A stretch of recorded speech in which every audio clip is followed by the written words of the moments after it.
Bonjour à tous, nous allons vous présenter le TP6 de SAS sur les statistiques inférentielles. Donc nous allons d'abord créer le libname folder TP. Une fois créé, nous allons passer à l'exercice 1, les dépenses à Noël. Donc tout d'abord, on va importer le jeu de données dépenses.txt.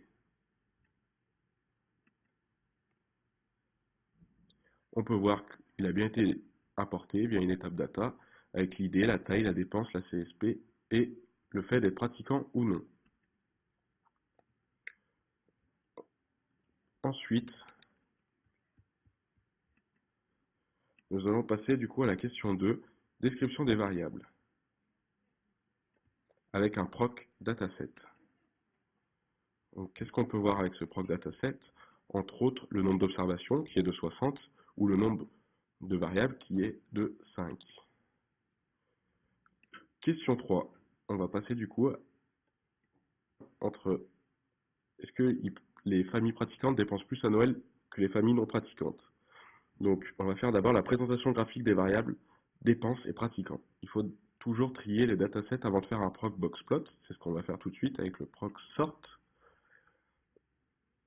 Une fois créé, trié, on peut passer au proc boxplot qui permet de faire un boxplot des dépenses fois les pratiquants, donc des dépenses par rapport aux pratiquants. On peut tout de suite voir qu'on obtient un boxplot pour les non-pratiquants avec la barre bleue qui est la moyenne, qui est à peu près du coup de 420, et le boxplot des pratiquants qui est la moyenne est de 430. Donc graphiquement, on peut voir qu'il semble ne pas avoir beaucoup de lien entre la dépense et le fait d'être pratiquant ou non. Donc, quel test vous semble le plus adapté pour répondre à cette question? Donc, on compare la moyenne de deux populations. Donc, on va faire un test de student pour échantillon indépendant. Quelles sont les hypothèses de ce test? Donc, d'abord, la moyenne des pratiquants est égale à la moyenne des non-pratiquants, donc il n'y a pas de lien. Et la deuxième hypothèse, la moyenne des pratiquants est supérieure à la moyenne des non-pratiquants. On vérifie donc les conditions d'application. Donc d'abord, on va vérifier la normalité. Donc, avec un proc univariate et surtout le mot-clé normal. On vérifie la normalité pour la population des non-pratiquants. La p-value est à 0,23 et la p-value des pratiquants est à 0,33. On peut en conclure qu'il y a qu'on voit que la normalité n'est pas confirmée. Vérifions si les échantillons sont grands. On peut du coup vérifier via la proc tabulate si les échantillons sont grands ou non. On voit au niveau du n qu'ils sont égales ou supérieurs à 30. Ici, ils sont égales à 30. Les échantillons sont supérieurs à 30. On peut appliquer le test de student. On va réaliser le test de student qui fournit aussi l'égalité des variances, qui est une des conditions d'application qu'on n'a pas vérifiées. On trie bien le jeu de données, on l'a fait tout à l'heure, donc on n'est pas obligé de le refaire. On peut d'abord, du coup, réaliser le proc test, qui est le proc qui permet de réaliser le test de student avec le data dépense. Side égale U permet de faire le test unilatéral. C'est un test unilatéral qu'on veut faire car on veut vérifier si c'est supérieur. Donc de la variable dépense avec la classe pratiquant. Qu'est-ce qu'on peut voir ici? Deux choses. L'égalité des variances qui est avec la p-value de 0,22 et surtout la p-value de la test du student qui est de 0,5475. On va d'abord parler du coup des tests d'égalité des variances. La p-value est à 0,22, non rejet de H0, les variances sont homogènes. Et du coup, on peut faire le test de comparaison des moyennes. La p-value est à 0,54, non rejet de H0. À Noël, les familles pratiquantes ne dépensent pas plus que les familles non pratiquantes. On a tout de suite pu le voir graphiquement et le test le vérifie donc. Les familles ne dépensent pas plus en fonction qu'ils soient pratiquants ou non. On va pouvoir faire la question 4, le lien entre la taille de la famille et les dépenses à Noël. Toujours d'abord réaliser un proc gplot pour faire la représentation graphique avant de le test. Quand on réalise le proc gplot, qu'est-ce qu'on peut voir? On voit qu'il semble avoir quand même une petite corrélation négative entre la taille et la dépense. Plus la taille est petite, plus il dépense, et plus la taille est grande, plus on peut voir que les dépenses sont assez faibles. On va pouvoir passer à la question B. Quel test statistique semble être le plus adapté? Donc, je l'ai dit, il y a deux variables quantitatives. On souhaite savoir s'il existe un lien entre ces deux variables. On fait un test de corrélation de personnes. Au niveau des hypothèses, les variables sont indépendantes et H1, les variables sont dépendantes. On peut donc directement passer au test car il n'y a pas de conditions d'application ici à vérifier. On va passer au test avec le proc corps important, avec le var taille with dépense. On aurait pu faire var dépense with taille, ça revient au même. On obtiendrait donc 0,62 au lieu de moins 0,62. Ici du coup on a le coefficient de corrélation et ici nous avons la p-valeur. Qu'est-ce qu'on peut en conclure? Le coefficient est à 0,62, moins 0,62 même, donc la corrélation est négative et elle semble être modérée. Et la p-value, elle nous permet de savoir si le test de corrélation est significatif. Donc qu'est-ce qu'on peut voir? Inférieur à 0,05, pardon, il existe un lien négatif entre la taille de la famille et les dépenses à Noël. On peut donc passer tout de suite à la question 5. Est-ce qu'il existe un lien entre la CSP et la pratique de la religion? Donc toujours pareil, graphiquement, on va faire d'abord avec les deux variables qualitatives. On réalise via un proc gchart, donc comme tout à l'heure. Qu'est-ce qu'on obtient donc? On obtient un histogramme on obtient un histogramme avec les artisans, les cadres et les ouvriers, et le fait d'être pratiquant ou non. Donc on peut voir tout de suite qu'il semble quand même, au niveau des cadres, il y a beaucoup plus de non-pratiquants que de pratiquants, alors que le reste semble un peu plus égal. On va d'abord du coup réaliser un tableau de contingence, puis un tableau des effectifs théoriques, tableau de contingence ou tableau des effectifs réels. Donc c'est bien un proc-frec avec le table CSP pratiquant, CSP fois pratiquant. CSP pour avoir la table des CSP, pratiquant, et CSP fois pratiquant pour avoir une table multidimensionnelle. On va surtout s'intéresser à la table multidimensionnelle, où on voit que chaque effectif est supérieur, chaque effectif, par exemple 8, ça veut dire qu'il y a 8 artisans qui ne sont pas pratiquants, 13 artisans qui sont pratiquants, etc., etc. On va pouvoir faire du coup le tableau des effectifs théoriques, donc c'est les effectifs qui devraient avoir s'il y a un lien entre ces deux variables. Donc pareil, on a les effectifs réels dans une première ligne, puis les effectifs théoriques. Donc par exemple, ça voudrait dire qu'il faudrait qu'il y ait 10 artisans qui ne soient pas pratiquants et 10 artisans qui soient pratiquants. Quel est le test le plus adapté selon vous? Les deux variables sont qualitatives. On souhaite savoir s'il existe un lien entre ces deux variables, donc on utilise le test du Qui2. Les conditions d'application. Donc les conditions d'application du test du Qui2 sont très simples. Il faut que les effectifs théoriques soient supérieurs à 5. On l'a vu avec le tableau des effectifs théoriques. Ils sont supérieurs à 5, donc on peut réaliser ce test. Au niveau des hypothèses, les variables sont indépendantes et du coup, H1, les variables sont dépendantes. On va réaliser le test. Donc c'est un proc-frec avec le mot-clé qui est très important, KISK, qui signifie test du Qui2. Qu'est-ce qu'on peut voir ici? Donc pareil, on a le même tableau que tout à l'heure, et juste en dessous, on a la probabilité du test du Qui2, donc la p-valeur, qui est à 0,3983. Qu'est-ce que ça signifie? Non rejet de Algéro, les variables sont indépendantes. Il existe un lien entre le CSP et le fait d'être pratiquant ou non. Donc ça veut dire qu'il existe un lien. Une fois qu'on a fait cet exercice, on peut passer du coup à l'exercice 2, qui est la VO2 max chez les cyclistes. Donc c'est un jeu de données qu'on a pu créer avec des coureurs sur l'année 2015 et 2016, et on mesure leur VO2 max, et on va regarder si l'entraînement a payé entre ces deux années. Donc on va faire la question 1 et 2 tout d'abord. Donc création du jeu de données et création de la nouvelle variable qui permettra de réaliser tout à l'heure un test de conformité. Voilà. Donc on voit ici l'année 2015, l'année 2016 et la différence des deux. Donc ici, c'est toujours via une étape data importante. On va passer du coup à l'histogramme de la nouvelle variable qu'on a créée. Donc avec un proc gchart, très important. Ici on voit du coup l'histogramme. Donc on va pouvoir réaliser un test de conformité. Donc pourquoi réaliser un test de conformité? On est dans le cas de variables qui sont dépendantes entre elles, appareillées. Donc, il y a, comme on a pu le voir dans le cours, deux méthodologies via la nouvelle variable ou tout à l'heure, comme on va le faire, via les deux anciennes variables. Donc, à 0, la différence est nulle, donc ça veut dire qu'il n'y a pas eu d'effet à l'entraînement.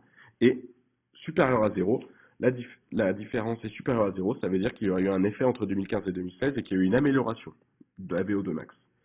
On va réaliser un proxy test. Qu'est-ce qu'on remarque? La p-value est à 0,03. 0,3, pardon. Donc, on peut en conclure. On voit que la p-value est à 0,03, non rejet de H0, les VO2 max n'ont pas augmenté d'une année à l'autre. L'entraînement n'a pas eu d'effet sur les VO2 max des cyclistes. Question 5. Cette fois-ci, on va passer à la deuxième méthodologie, qui est de prendre les anciennes variables et de remarquer s'il y a quand même un effet exactement la même question. On va réaliser la représentation graphique. Donc, comme tout à l'heure, un proc G-Sharp. Rien de nouveau à ça. Avec une année 2015 et une année 2016. Question 6. Hypothèse de test. Donc ici, qu'est-ce qu'on veut voir? Est-ce que la VO2 max de 2016 est égale à la VO2 max de 2015 ou est-ce que la VO2 max de 2016 est supérieure à la VO2 max de 2015? Donc est-ce qu'il y a eu un effet de l'entraînement? Exactement pareil. Sauf que cette fois-ci, on va pouvoir réaliser un test de student appareillé. Donc on va quand même vérifier les conditions d'application du test de student. Comme tout à l'heure, la normalité et les champs gaussiens, la normalité, le fait que ce soit grand et l'homogénéité des variances. On va vérifier d'abord la normalité des populations. Donc, pour la population 2015, la p-valeur est à 0,29. Pour 2016, elle est à 0,31. Qu'est-ce que cela signifie? Les variables suivent une loi normale. On peut du coup appliquer le test de student appareillé. Donc, le test de student appareillé, c'est le proxy test, comme tout à l'heure, sauf que du coup, comme tout à l'heure, on rajoute le side égale U, qui signifie unilatéral, et du coup upper, pour vérifier si c'est supérieur, ou lower si c'est inférieur. Mais surtout, ce qui est le plus important ici, c'est le mot-clé paired, qui signifie appareillé. Ça veut dire qu'on vérifie A2016 en fonction d'A2015, mais le fait qu'ils soient dépendants entre elles, entre ces deux variables. On réalise donc le proxy test. Qu'est-ce qu'on obtient? La même p-valeur que tout à l'heure, ce qui est tout à fait normal, qui est de 0,3. Donc, on revient à la même conclusion que tout à l'heure. Il n'y a pas eu d'effet à l'entraînement et la VO max n'a pas augmenté d'une année à l'autre. Cependant, le petit truc qu'on peut rajouter, c'est que cette technique, elle est quand même beaucoup mieux car on ne crée pas de nouvelles variables et surtout, elle est beaucoup plus rapide. Je vais pouvoir du coup passer la main à Clémentine qui va pouvoir parler de l'exercice 3 sur les poulets. Voilà, merci de votre attention. Donc maintenant, on va passer à la correction de l'exercice 3. Donc tout d'abord, on importe les données. Je décris en fait le poids des poulets dans leur complément alimentaire. Donc on peut observer les trois variables suivantes, ID, weight, correspond au poids, et feed, qui est le complément alimentaire. Donc ensuite, on va répondre à la question, existe-t-il un lien entre le poids et le complément alimentaire donné? Donc tout d'abord, on demande de décrire le nombre d'individus par groupe. Donc pour cela, il faut écrire les données par complément alimentaire avec un proc force. Et ensuite, on fait un proc rec avec la table, la variable feed, complément alimentaire, pour observer le nombre d'individus dans chaque modalité de la variable feed. Donc on observe que le nombre d'individus dans chaque modalité est inférieur à 30. Donc maintenant, on va représenter pratiquement les données. Donc pour cela, on effectue un propre boxplot à des variables weight et feed. Donc on regarde ce que ça donne. Et donc, on a bien la moyenne ici, on observe la moyenne pour la variable, pour la modalité captain, la modalité orthogonale, etc. Donc ici, ce qu'on peut observer graphiquement, c'est que les moyennes sont différentes. Et donc, il semble avoir un lien entre le poids et le complément alimentaire. Donc là, il faut vérifier. Donc ensuite, on peut du coup déterminer les tests adaptés. Donc comment savoir s'il y a un lien entre le poids et le complément alimentaire? C'est donc une variable qualitative et une variable quantitative. On peut donc effectuer un test de la maison. Donc les hypothèses de test sont les suivantes. H0, la moyenne de la modalité K1 est égale à la moyenne de la modalité orthogonale est égale à la moyenne, etc. Ou l'hypothèse alternative H1, au moins une des moyennes est différente. Donc, pour effectuer un test de la Nova, il y a deux conditions à respecter. Donc, la première, échantillon grand ou gaussien pour chaque modalité. Ici, on a vu tout à l'heure que n est inférieur à 30 pour chaque modalité de la variable phi. Du coup, on vérifie la normalité. Les hypothèses sont les suivantes. H0, la variable plus moins normale, et H1, la variable ne suit pas une loi normale.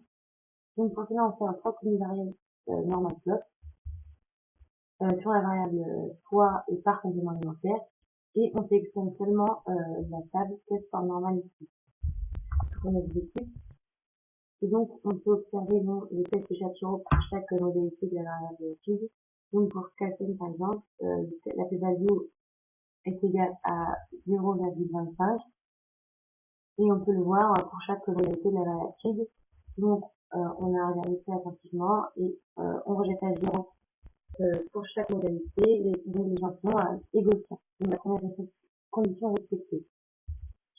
Ensuite, on vérifie la deuxième condition. Donc, on vérifie si les variances sont homogènes. Les hypothèses sont les suivantes. Les variances sont homogènes. Et H1, les variances ne sont pas homogènes. Donc, pour cela, on effectue une propre GLM. Et en fait, l'intérêt ici, c'est le OLED égale Leven, type égale app. Donc, on va effectuer un test de Leven pour vérifier les conditions des variances homogènes.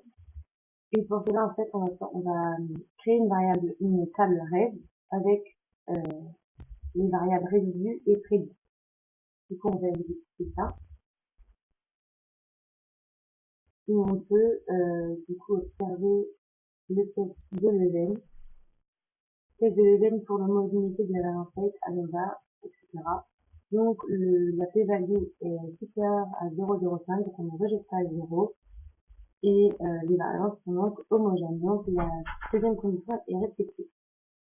Ensuite, la troisième condition, donc c'est pour ça qu'on a sorti la variable résidu. On doit vérifier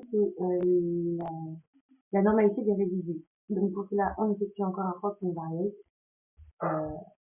de data reste qu'on sorti là et de la variable résidu. On exécute et on a le test de normalité. Donc maintenant, on va passer à la correction de l'exercice 4. Donc le temps passé devant la télé. Donc en fait, le jeu de données qu'on utilise, c'est le temps journalier passé devant la télévision en minutes par le sexe et par la période. Donc on a le temps ici dans la variable temps et on a la variable sexe et la variable période. Mais on voit bien que c'est pas très bien codé, on va dire. C'est pas très parlant. Du coup, nous, on va les recoder.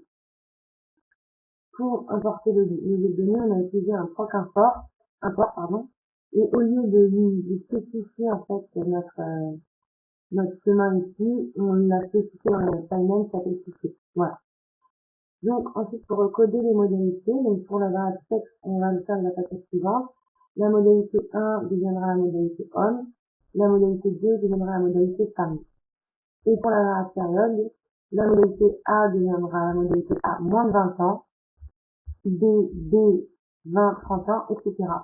Donc, en fait, on a gardé les lettres pour trier par ordre alphabétique, parce que sinon c'est trié en fait par chiffres, et du coup moins de 20 ans, elle se retrouve après 40 ans et plus, 40, 50 ans et 40, 60 ans, pardon.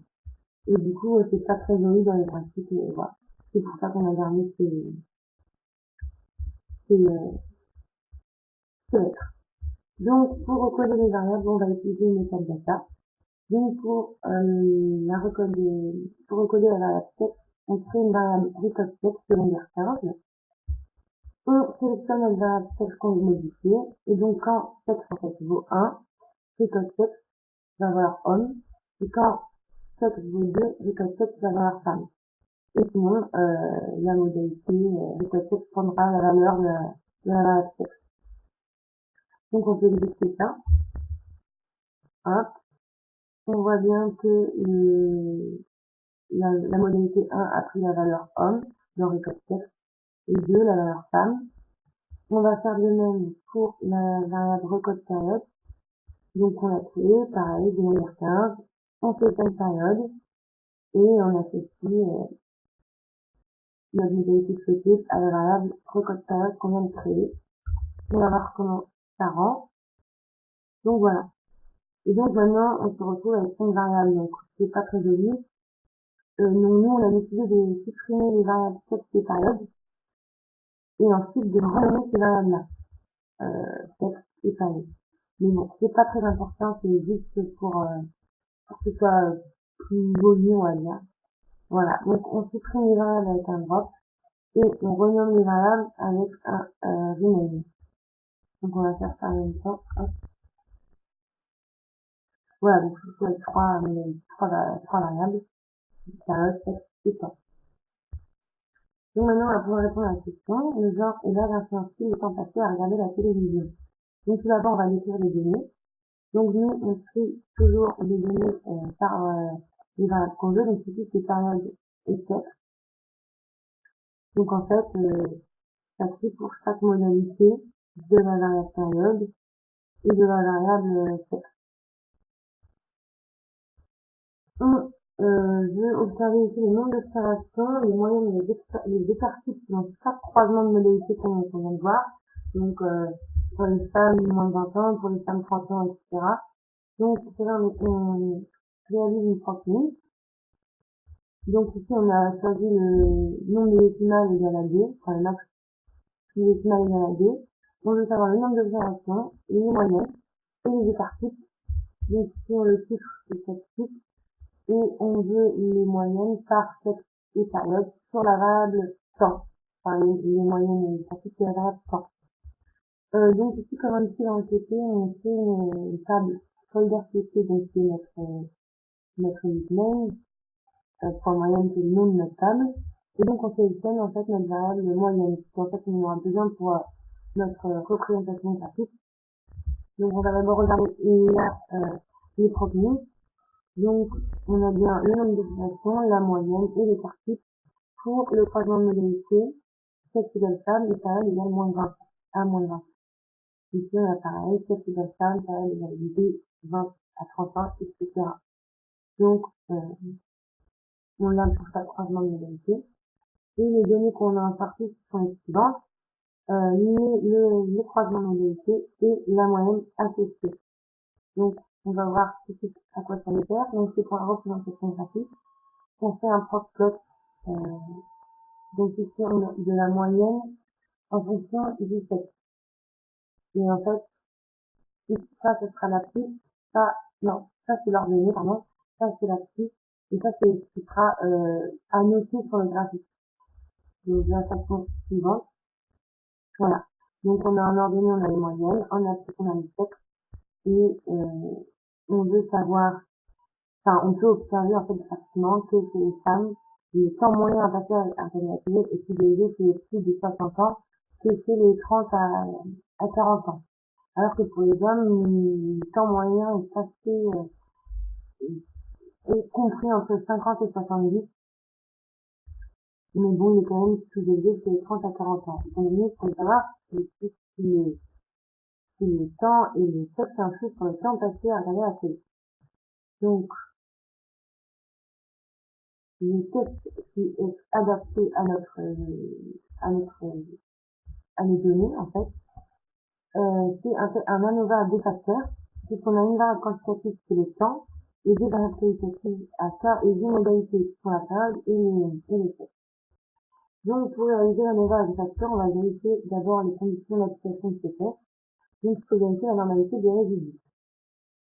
Les hypothèses sont les suivantes, H0, les résidus suivent une loi normale, H1, les résidus ne suivent pas une loi normale. Donc pour cela, on réalise un produit LM. Donc ici, on a utilisé le no-print pour pas que ça sorte les tables en fait associées à la procédure. Donc ici, on a mis un chiffre. Les variables qualitatives sont texte et période. Le modèle, c'est le temps égale sexe, type, qui signifie interaction des deux, en fait, période. Et en notre output, qui nous intéresse ici, ce sont les résidus. Donc, pareil, on a fait, en fait, on a créé une table folder ct.résidu avec la variable ct résidu. Et donc, pour répondre à notre test, il faut vérifier les conditions d'application. On fait un proxy barré, bloc normal et métrique toujours, pour vérifier la normalité de la résolution qu'on a fait ici. Et ODST test for normality pour avoir seulement la table qui réalise en fait le test de facteur qu'on procède ici. Donc,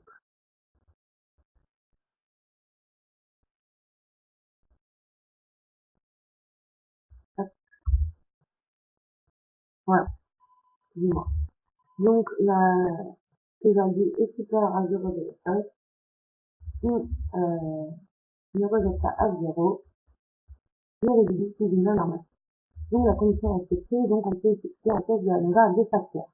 Les hypothèses de test sont les suivantes. Les variables sont indépendantes et les variables H1 et les variables sont dépendantes. Donc, pour cela, on a réalisé une propanema, puisqu'on a déjà fait les problèmes tout à l'heure, donc là, ça permet de changer. Une variable qualitative, c'est son même, cette période, et notre modèle, c'est temps égale cette période, donc ici, ça nous permet d'avoir l'interaction des deux. Et donc, on peut exécuter ça.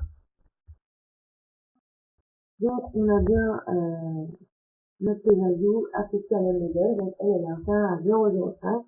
Donc, on rejette à 0, donc les variables sont indépendantes. Enfin, le modèle, en tout cas, qu'on a décrit, donc c'est significatif. Et donc, en fait, le type, ça nous permet